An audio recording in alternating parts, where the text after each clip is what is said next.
Hello and welcome to Funny Minds. I'm your host, Lynn B., and I have my co-host, Edward Biss, which he would like to be called. Of course, he's called a lot of other things, but this is Funny Minds, and welcome all my Gigglebit fans. We have a really good show for you today with someone who wants to be a comedian, is a comedian, and he's going to entertain you for the next half hour. Oh, no. And his name is,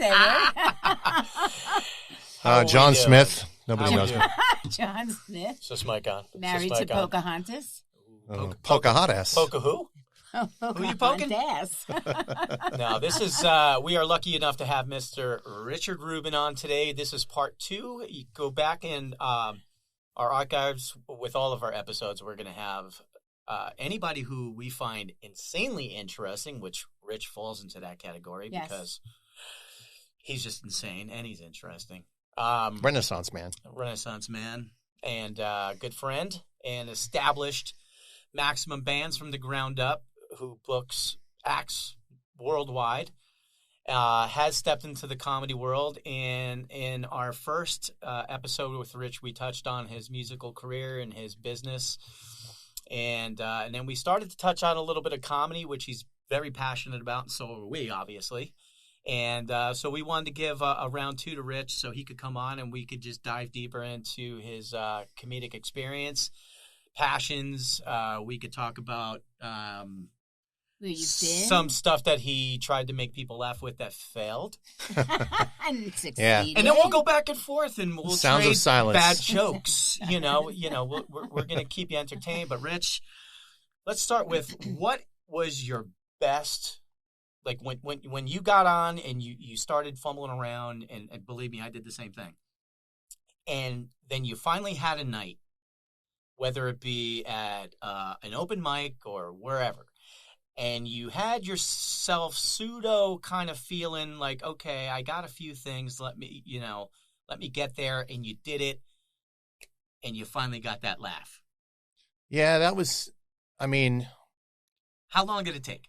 It took a while because, like I said in the first episode, you're doing a lot of these open mics in front of other comedians, and there's maybe 3 people sitting at the bar that are interested. And until you get into a really good room where the open mic is in front of like for example, if you do like the Improv or like Side Splitters, these places where you might get seen by the ownership and they're like, hey, you want to open for a guy, you want to host. That's great because that's like a stepping stone. So those places are great, and I did a couple of those, and Side Splitters was the one that really stuck out for me because you really got to see the material work. You're like, wow, people are actually laughing at the stuff I've been doing for weeks in front of other comedians. So, yeah, that was really, really it for me, that one. Side Splitters. Yeah. The people who are producing my podcast, the man who owns the company, he's really good friends with the people who own Side Splitters. So the next time I'm down, he's going to have a meet and greet with us so that we can have some of their comedians and do some marketing back and forth, together and stuff. Yeah, and I know some really good comedians, some really good local guys that should make it. There's some really, really hilarious people locally. There are. I mean, that's the sad thing is, well, now that we're back, in a sense, post-COVID, where people are starting to come out and see live acts, see comedy. We have some concepts. I have a concept going on with some music and comedy mixed in. Rich, honestly, should really open a comedic arm of Maximum. I have, actually. Maximum Entertainment, we could call it. Yeah, Maximum Bands. We have a couple of comedians on the roster. I had this idea about tribute comedians. Oh, that's right. And there are people out there. There's a guy named Roger Kabler who does Robin Williams, who's ridiculous. Oh, really? And he was actually he was the Zima guy back in the day, the drink Zima. He was the Zima guy. He's been on TV, movies. He's got a movie coming out called Being Rubbin, which I've seen some of the coming attractions. It's incredible. He's probably the best impersonator of anybody I've ever seen. I got that guy. I got a girl named Holly Farris who does multiple impersonations. Her best one's Joan Rivers. And these people come out. Oh, my God. I love You can go see them, and it's like seeing the real comedian. So the tribute comedy thing was something I'm like, I want to really pioneer this and build it because there's only a few of them out there doing it. You have a Richard Pryor? No. And I'm looking. I have scoured the U.S. There's only a few people actually that do this sort of thing. There's a George Carlin. There's a Rodney Dangerfield guy. There's a George Carlin. Yeah, there's a guy. He's out of the Villages. He looks just like George Carlin. It's hilarious. We don't want to talk about this. So it's really cool to see these people because it's like seeing the act back in the day. So yeah, I'm trying to build that. I'd love to book comedians, but again, it's a new market for me because I don't even know what they get paid. Like, what is a guy trying to come up? Like a cover band. Cover band, kind of what people should make, but some comedians make pretty good money. Mm-hmm. I have to decide if I really want to delve into that really deep and try to book, because there's a lot of established companies that do book comedians, so, it's just an added thing I do on top of the hundreds of bands I have already. So, yeah. Who was the one guy, was it Andrew Dice Clay? Was that his name? Yeah. He was massive. He was when he first started out, I really liked him a lot. But he had his own style. I don't know. Well, his shtick was his shtick, so I mean, it never. He's still doing it too. He's still doing the same shtick. And speaking of Sebastian Maniscalco, he got his start because of Dice. Really? Dice took him on tour. Oh, really? And he opened for Dice and he went on tour. So if you read Sebastian's book, Stay Hungry, which is a great book, it tells you how he made it basically, and he made it through hard work. He would work as a waiter, and his 15 minutes he had at lunchtime, he'd run down the street and do open mic comedy and come back. Did it like every day. Wow. Mm-hmm. And he built himself that way and got seen by Dice. And next thing you know, he went on tour with Dice. And then he did the Wild West Comedy Tour with the movie. So much. And then he took him a long time to make it.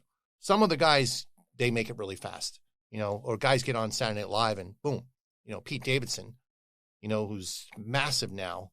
I saw him when he played in Tampa at the Improv, and I thought, I thought he was okay at the Improv, but he's gotten so big, so.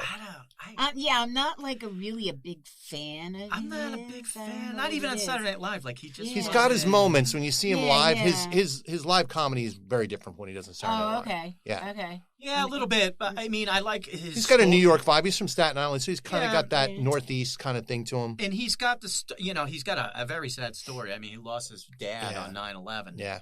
Who was I didn't know that. I believe a firefighter. Yeah, firefighter. Oh, so I mean, I feel for the guy. And I know. But now he's with Kim Kardashian, so I don't. Yeah, So I don't feel for him that. So bad. guess what? Good. He's just made whatever he wants in life. He's gonna have now. Yeah, I'm not a big fan, but that doesn't mean people don't like him. Obviously, he has it when you look at him. He has that look like, I can't believe I'm with Kim Kardashian. He looks like this guy. I don't think anybody could Really? believe he's with Kim Kardashian, but there's something about him that she seems to like. So that's true. There you go. I don't know. That's true, and that's all it takes, man. And we're not going to ask why, lucky breaks. but, You get a lucky break. Melissa, I can't even say her last name. She's on Saturday Night Live. She does all the imitations. She was on America's Got Talent.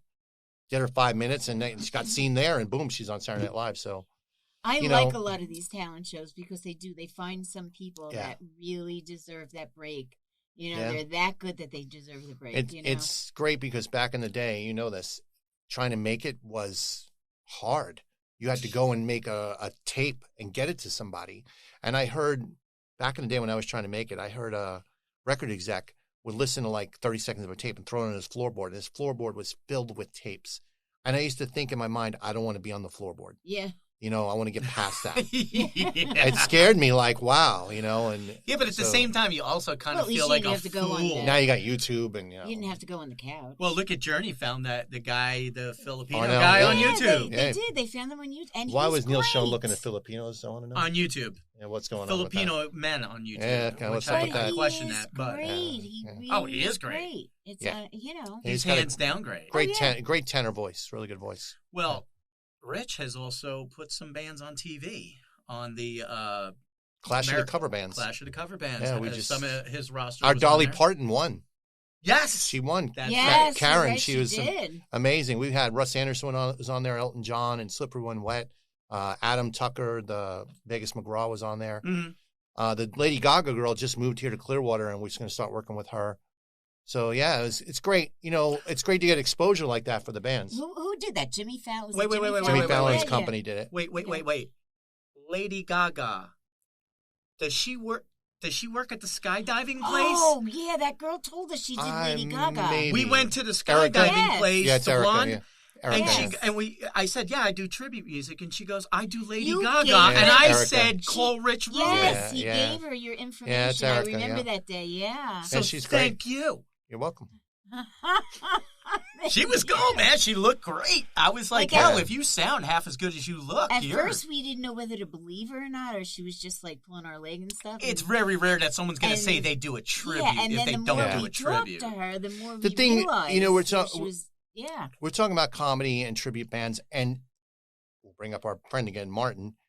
But the thing is with comedy, the thing is when you do a Martin. tribute band, don't take yourself too seriously like you're the real band. Mhm. I've dealt with people who become big a-holes because they Yeah. think they're the real guy Yeah. Oh. and they want to be treated like that. And a guy like Martin brought comedy into it and brought Yes. personality Yeah. where it wasn't just about the band. You know, you've experienced it on stage with him, the insanity that he brought to Oh, shows, he's and so funny. and that really developed into Oh, right. something. You know, and I try to tell bands now, like, don't just get up there and play the music. Do something more. Tell a story, you know, act like you're the real guy, you know, on stage. Like, hey, you know, we wrote this song in 73, suspend disbelief, you know, give people something, do some comedy, anything to make it more of a show, you know. and lighthearted and get the people Yeah. involved. It's and- not, don't be so serious, Yeah. like, you know, we're play it just like the record. Yeah. Come on. You know. It's a head trip because you literally do have people line up and you do sign autographs, which is very hard for you to wrap your head around Yeah. because in your Yes. head you're thinking, I'm not Brian May. Why would you want my autograph? But Dude. they do because you were just on stage in front of 15,000 people. I could tell Right. you. So in their head, they're like, I know you're not Brian May, but you're still obviously a rock star. That's the way they Yeah. think, Yeah. and that's the way they treat you. And I- you sound like him, you act like him, so therefore you are. I was in a To them. bar in Fort Myers many years ago. Highway to Hell was playing, and I was in the bathroom taking a piss. Guy next to me. Well, I hope Guy so. next to me. Yes. I hope you weren't just looking at Yeah, I people. might as well just say You're it. just gazing. Guy next to me You're goes, like, "Listen, man, dude. This that guy was next very to nice. me, yeah, this guy next to me is like, dude, I can't believe AC/DC's playing here. I saw him in Cleveland in '78. I was driving on the road, $10, AC/DC. This is amazing." I'm like, "Oh yeah, this is amazing." I'm just like, "Wow, this guy really thinks AC/DC's playing in a bar in Fort Myers right now." But I've experienced that many times. Cali, Motley Crue. Yeah. He played Gasparilla many years ago. These girls, 7,000 people there in the middle of Tampa. These girls come up to the gate. "We want to meet Vince Neil." Like, okay. I'm like, "Callie, they think you're Vince Neil." "Oh, okay, man." Come in, he's signing their breasts. And it's hilarious because they're like, "Oh my God, we met Vince Neil." And for the rest of their lives, they'll tell their friends, "We met Vince Neil in No. Tampa." No, But Lisa, you know, he there didn't do are- that, Lisa. Yeah. There are a number of bands, and I can't think of anybody off the top of my head, who do start doing like the they go to the casinos and they're doing the small little gigs in the casinos, and you know, somewhere along the line there was a disconnect with them and their fans and whatever, and they end up here, and it's sad. That's really sad. Yeah, You there's know? a lot of big bands that have gone down the tubes, Yeah. or, you know, when grunge hit and it killed all the hair bands, a lot of those bands went from playing 10,000 seat sheds to, you know, 1,000 seat rooms. And, you know, I remember Bobby Blotzer, the drummer of Rat. I got to know him a bit, and he gave me his book, and I read it. And he talks about how he had like, I don't know, like $10,000 a month in bills, and all of a Whoa. sudden there was no more money. And he had to sell yachts and all this stuff, and it went through hell in the 90s. You know, these bands like Rat, you know, and I've actually booked guys like Stephen Pearcy of Rat, you know, on his solo tour, and you can see these guys are playing like, you know, clubs like Bourbon Street. Yeah. And meanwhile, they used to be on Exactly, MTV playing stadiums, Exactly. you know, flying to Russia and all You're these on things, and MTV now every 5 Right. seconds. And then now they're playing, you know, cruise ships. Yeah. You know, He Yeah. booked Janie Lane from Warrant back in the day.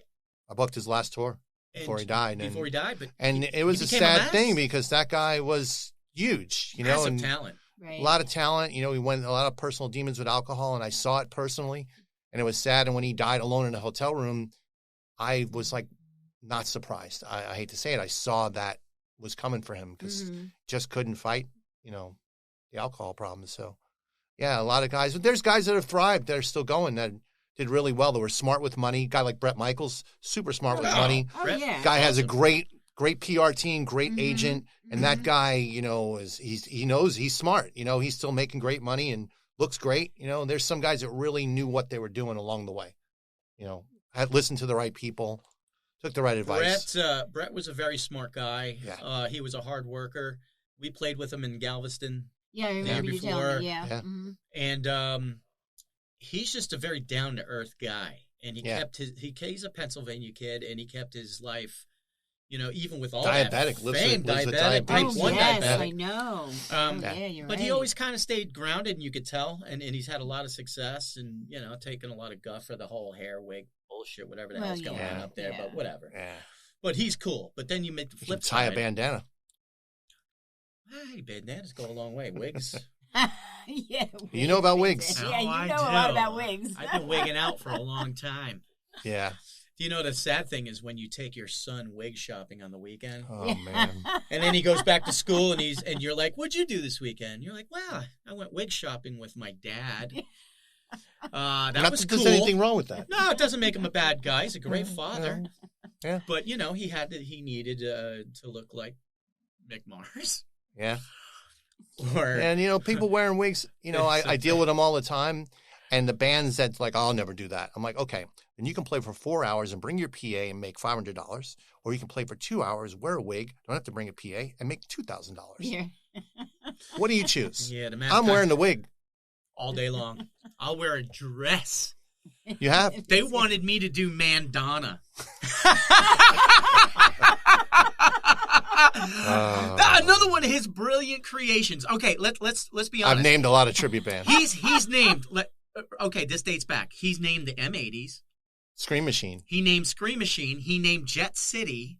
Okay. He named Carnival of Crew. Yeah. So he's basically Absolute named Queen named them. everything I've done. Okay. He's named. And usually it's I was on the phone with Jay one day. He's like, what do you call a cover band? I'm like, I don't know, something like Scream Machine. He goes, oh, that's it. Done. I'm like, Done. Okay. Done. I've seen, there's some great names out there. Especially the tribute band thing. I love when people are clever. There's an all-male Go-Go's tribute in California, true story, called We Got the Meat. It's the best tribute name I've ever heard. Look them up on YouTube. We Got the Meat. We Got the Meat. We got the meat. Oh, my There's God. That's names. awesome. There's I was trying to get him on the show, and I hope to have him on. I hope they listen. They're a AC/DC tribute that is all male, and they're called Gacy-DC. There is a Gacy-DC, yeah. Gacy-DC, Right, and I was turned on to right. him, and I reached out. I haven't heard from him yet, but we'd love to have him on because we've done AC/DC, and we did, live the tribute world, so we identify with it. Yeah, and I think they would be your number one act. And there should be more. There should be more LGBTQ tributes. Yeah. Maybe that's a new market. I haven't seen really any. It'd be cool if there's stuff like that. Yeah, but you always had, cross-dressing, like that type of stuff, which has been huge for eons. And there's like female versions of tribute bands. I just booked Shoot to Thrill. These girls are playing tonight, actually, at a rally in Pennsylvania. Yeah. They're all-girl AC/DC band. It's really cool. There's all-girl Kiss bands. There's all-girl Guns N' Roses. Love Kiss. And it's the Iron Maidens. Iron Maidens. The girl plays for Alice Cooper now. Yeah. Nita Strauss. Really? She played in the Iron Maidens. She got picked up by Alice Cooper. She's been his guitarist for years now. There's a lot of people. So she actually made it. A lot of people from tribute bands that have ended up in real bands have made it. Got seen. They get seen and they get plucked and they go, huh? Okay. Yeah. That's interesting. Yeah, it's very, really very cool. interesting. What happened to Judas Priest? Well, Ripper. The movie Rockstar. Loosely based on it. Yeah. The concept. Yeah. But Ripper was playing in a band in Virginia, and he got seen by the drummer of Judas Priest, and next thing you know, he's in Judas Priest. So, it happens. Yes, the big band, yes. Rest in peace, Alan White, who just died, the drummer. Oh, yes. I just talking read about that. They went out. Yeah. We saw them at Ruth Eckerd Hall, and they had a tribute guy from Canada in the band that was singing. And you wouldn't, if you weren't told, you would think that was the guy, John Anderson, singing, because he looked like him and sounded like him. That's a specific voice too. Yeah. Do you know who sang with them for a tour? Jeff's brother, Ron. Really? Yeah. Wow. Ron Thal, Jeff's brother. Yeah, Bumblefoot. Sang for for a tour. Yes. Wow. Now, I don't know if it was because he was helping them continue on until their guy got better or whoever they were doing, but whatever. I mean, still a huge honor. Oh, yeah. Look at Adam Lambert with Queen. I saw them. I saw them right before COVID. That was one of the concerts I went to over at the Garden. He was one of those guys. I saw American Idol, his first audition. I'm like, this kid's ridiculous. You know what? We were just he sang Bohemian Rhapsody a cappella. I'm like, wow. Absolutely. We were just talking about this the other day. And I couldn't wait every week to see what he was going to do next. Yeah. He was just that good. Yeah. And when it came to the end and he didn't win, I never watched American Idol ever again. Yeah. I was so disappointed. I think they were looking for something specific. I remember that. Well, it's American Idol, and he was gay, and I don't think he really fit into their whole. But then he ended up in genre of what Queen, they and he's wanted. laughing all the way to the bank. You know? Absolutely. Hell yeah. And he sang with Queen on the show. Yes. Yeah. And it that's was- when everybody and it was went, like- oh, what a great idea. Absolutely. And look at him now. I mean, he's done a wonderful job. But And he's just a pure talent. He's one of those guys that if Freddie Mercury could look down and see him, he would go. Freddie would love him. Oh, he would. Yeah. He would think that Adam Lambert is better than him. That's Well, how Freddie technically, Mercury. Well, I don't know about that, technically, but, Adam you know. Lambert has a higher range. He's got As higher a singer, Yeah, as he a does. vocalist, Amazing Adam vocalist. Lambert's. But mean, Freddie was like- so diverse and vocally. Right. I've been in the studio with you guys trying to sub for Martin to rehearse, and it's the hardest stuff to sing. Not because it's either high or low. It's just technically hard to do the jump from these different things, from a falsetto to a whisper. It's just crazy vocals. Yeah. And he was just not of this earth. Crazy No. great vocalist. Without a doubt. Some Oh, guys yeah. have like that, like Chris Cornell can go from a really low baritone to a high rasp, but Freddie just had everything in there, So, yeah. Hell yeah. Dynamics is the word I was looking for. Dynamics. He's just the dynamics in his amazing voice. Man, amazing Yeah. performer. And just everything about him Yeah. was wonderful. So you're gonna Yeah. obviously. Give us a couple of jokies here. No, I don't. Okay. No more jokes? Okay. Come on. You're off the hook. Are you gonna? You want jokes? I got jokes. You got jokes. Hey. Oh, Hey, yo. Yeah. 2 or 3 times. What do I got? I really respect women. I hope so. I think women are great. I really respect women, and I believe they mature a lot faster than men do. Because most men don't start developing breasts until their 40s, That's one of my zingers there. And when I first moved here, coming from New York and up north, my wife took me to a place called Cracker Barrel. I'd never been there. It's like this southern breakfast place, Yeah, we know. And I went in, as a New York Jew, and I came out as a Christian with a Dolly Parton CD and some sausage gravy and a goatee and a box of moon pies. Hey, listen, don't make fun of. The best thing about Cracker True, Barrel though, is man. that shop. Yeah, the shop and yeah. Smells good. It's like a Yankee Yeah, you can candle. get a chicken plaque and a country CD and You could get know, some a candy Reggie from the bar. 50s. Yeah, you get a Reggie bar from '73. They still have it in the Reggie box. Bar. But Yeah, and that's so fast. Like, I'd like to get the country platter, and it's like sausage gravy's everywhere. And it's on the tables, on the lamps, and they bring it like 5 minutes. You're like, wow, I got all this food. Yeah. Let me ask you this: when you're on stage and you're going at it from a comedy aspect, did you find it hard to do your act when you had people there that you knew personally, or did you feel more comfortable when you were doing it in front of people who you didn't know at all? Well, when my wife started coming, because a lot of my bits were about my wife. Yeah. Which is easy to do. I was like, I love you, honey, but I did this bit about she never fills the Keurig up with water. I hate that. I get in the morning, the Keurig's not filled up. So one day I filled it up with vodka. Now I got a Keurig in every room in the house. She loved that one. She's like, woohoo! She's like, "Ow!" and she falls through her chair. Yeah, yeah, and it's a little bit because you're a little like, oh, they're out there. But once if it's not mean comedy where you're really putting them down, like the size of her underwear or something, then it's not, Oh my God! it's the granny panties. You better run at that point. Didn't Howard Stern do that to his wife? Oh, I dude, think he Howard did. Stern's done everything. Well, I mean, he's done yeah, it. If there's something he could do, but- he's done it. But he And he's used done to- it he well. used to tease his wife all the time. In the beginning, it was okay, and then when they were on the outs, then you could see that whatever he said was a lot worse than just Yeah. the teasing and stuff like that. Yeah. I'm sure. But I did I like Howard Stern. I don't care. I did a gig once in Lakeland, a place called Coconuts, and Lisa's mom and dad were there. My wife's mom and dad, and her aunt and uncle. And I never met her uncle before because he wasn't at our wedding. Okay. So the Ann I knew, and you got to think they're Southern Baptist. So what do? I do a whole bit on taking my wife vibrator shopping for the first time. And I come out and I'm like, yeah, she's got a hard hat and an orange vest and she's trying to pull the. And I just see the look on her uncle's face, like. And I see. Was it Luigi from the old country? I see him look at my in-laws, and I'm up there, and I start sweating. I'm like, was this before you were married? He's calling Vito with a hit. Right Yeah, get after. the van, get the guys right now. This is early on, and this guy goes hunting. Like I'm like, this guy's gonna just. And that's it. Oh man, got the NRA T-shirt on and everything. You're dead. You're dead. He's I dead. was like, look at that guy back there. He looks Yes, like I he's have trolling eyes. Look for at that. Coleman. Oh, did I say that out loud? So you got plans to do it again? Yeah, I want to do it again. I've written new material where I've tried to just talk about just anything, you know. Like I'm inspired by Jim Gaffigan because he can talk like Disney. He'll just talk about going to Disney. Like the only place you can walk around for 21 hours and gain weight, you know. And it's true, you know. And I'm like that, but that's so brilliant that it's true. And I'm like, I want to be able to come up with comedy like that because I can write, like I said, I can write singular jokes, you know.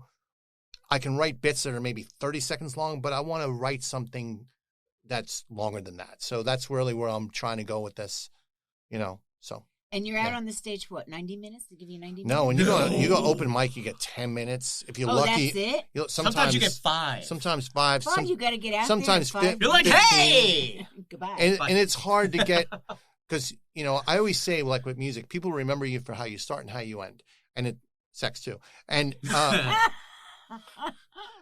usually that's a lot worse.